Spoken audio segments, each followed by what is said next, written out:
Duk abin da ke cikin zuciyarki yana rubuce a fuskarki.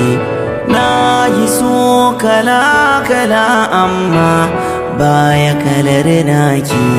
So ya kama zuciya.